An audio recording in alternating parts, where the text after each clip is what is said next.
Hi Flo Gang, it's your girl Flo Babes coming to you live and direct from my YouTube channel.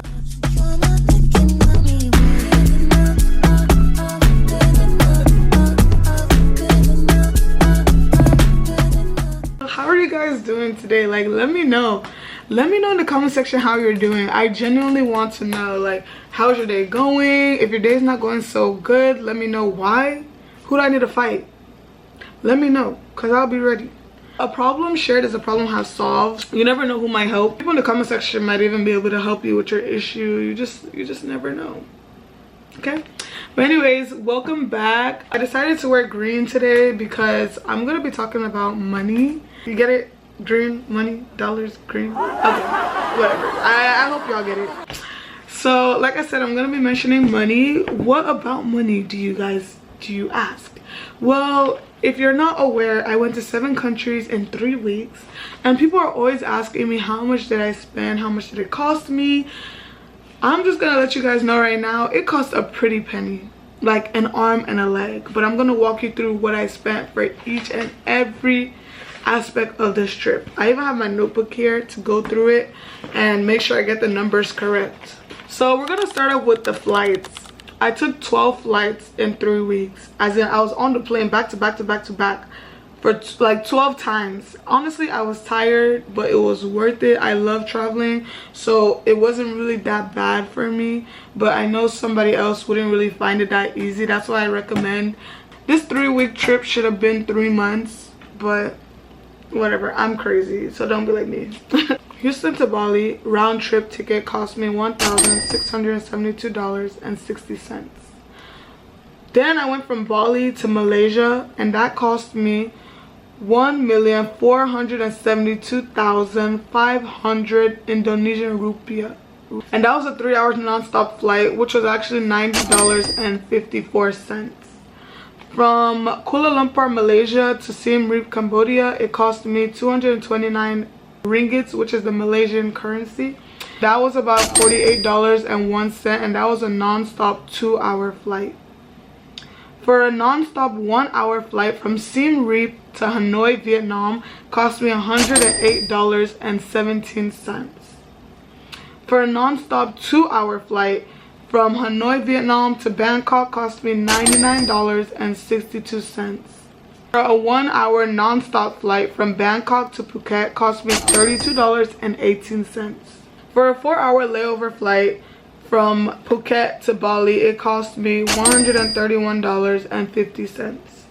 The grand total for just flights alone, though, $2,182.62.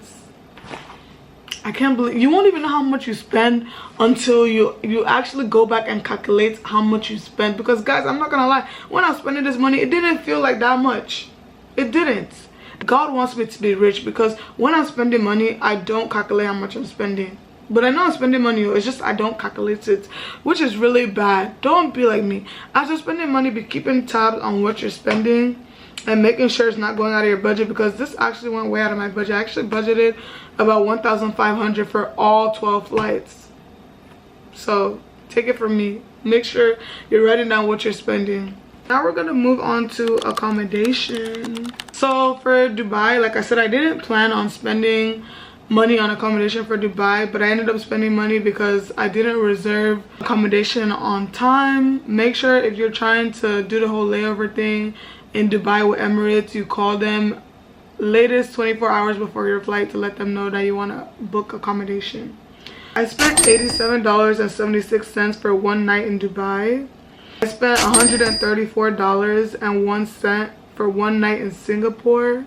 I spent 6 days in Bali, guys. So for the first 2 nights, I ended up paying $287.70 for my private villa. That's where I celebrated my birthday. That's why I brought in 24.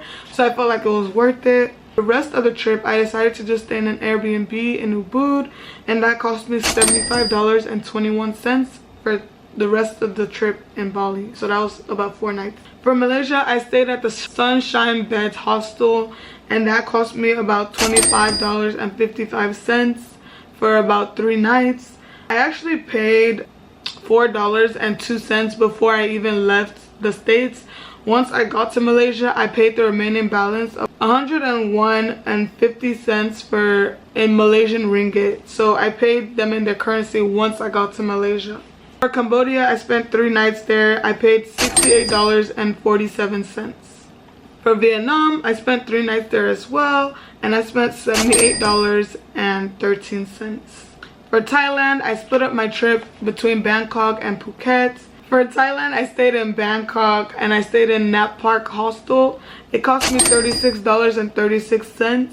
Before I even left the States, I paid $5.73, but once I got there, I paid 1,098 Thai baht, which is basically their currency once I got there.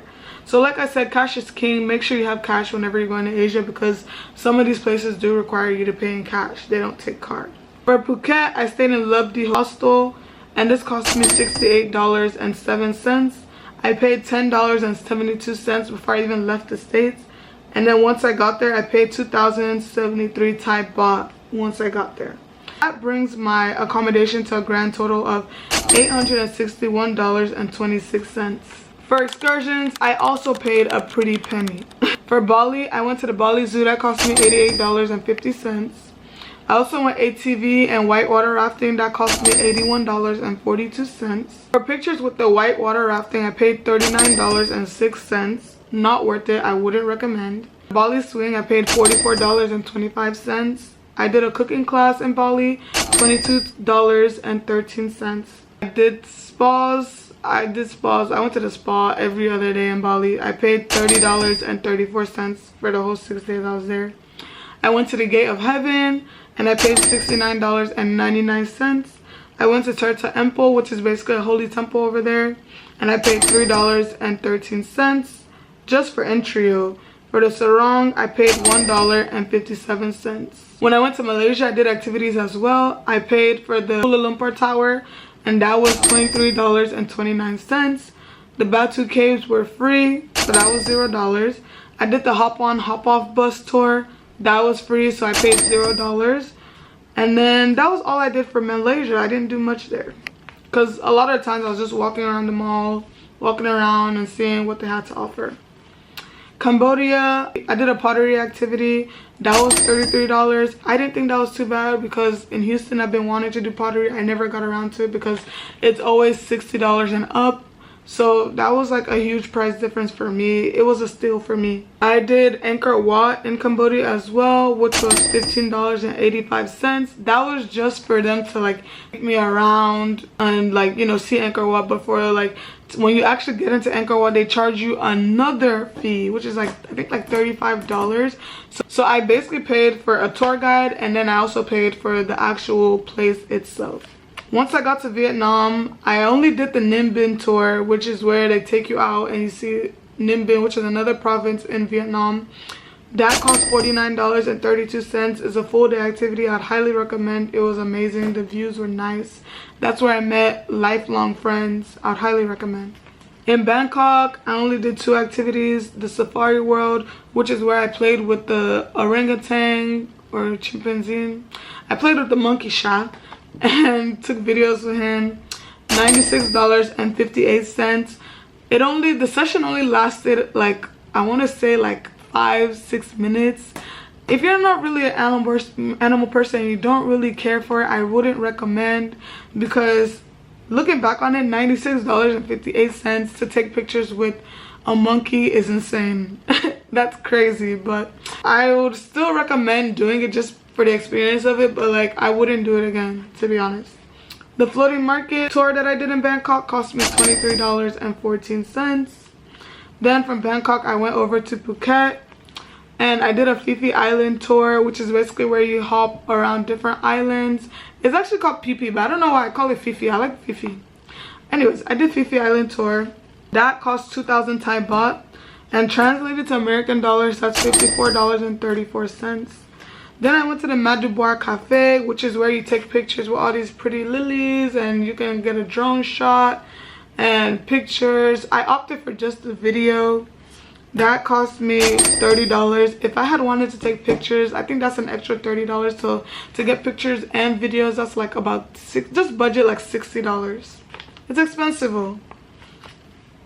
Then for Tiger Park, I also spent $24.46, but in Thai baht, that's about 900 Thai baht. Big Buddha was free, hallelujah, because at that point I had started getting tired of paying for things. Transportation to go to all these places cost me 500 Thai baht. Actually, it cost me 400 Thai baht, and that was about $13.62. For excursions alone, I paid $743.99. For miscellaneous activities, I grouped all these different expenses, and then I spent money on a taxi in Singapore. That was $28.44. To get around the buses, I paid about $2.15. For Potato Head in Bali, I spent $29.45. For Malaysia, I went out to eat with some friends and I just got a smoothie. That smoothie cost me $3.14. I went to Nando's in Malaysia. That cost me $10.54. For AirAsia, for my luggage to get to Malaysia, I paid $35.96. For my luggage to Cambodia, I paid $27. For my airport pickup in Thailand, I paid $40.86. For the drive to the Tiger Park and Madhubar Cafe and Big Buddha, I paid 400 Thai baht, which is about $13.62. For pickup from the Cambodia airport, I paid $25. For visa to enter Bali again, so I paid visa the first time, $30. I paid again $30 just to get into the airport and get back home. So as recommended in my last video, I would highly recommend if you're trying to do a Southeast Asia tour, make sure you're booking a one-way trip ticket from your country of origin to the country you're trying to go to, and then from your last country back home, because it's just cheaper in the long run. That's already $60 I'm spending on visa just in Bali. The flower pool decoration that I did in Bali, and then they decorated my bed as well, that cost $142. Insane, but it was my birthday, so I didn't care. But if I was to go back in time, I won't do it again, not gonna lie. Actually, not back in time, but if I get another opportunity to do it, I'm not doing it again. $142 is insane for just flower petals and balloons. Mind you, I got rid of it the next day because I left the next day. So, but I would highly recommend experiencing it though. It's a nice experience. From Cambodia to get to the airport, $20. Get from the airport in Phuket to the hostel, I paid 1,000 Thai baht. So I was also running low on cash in Thailand as well, so I had to get some money out from the ATM as well. Luckily, I met a friend from Louisiana that was able to help me exchange some money, so I pulled out $155 as well. And then for Vietnam visa, I spent $335, bringing me to a grand total of $2,134.53 for miscellaneous stuff.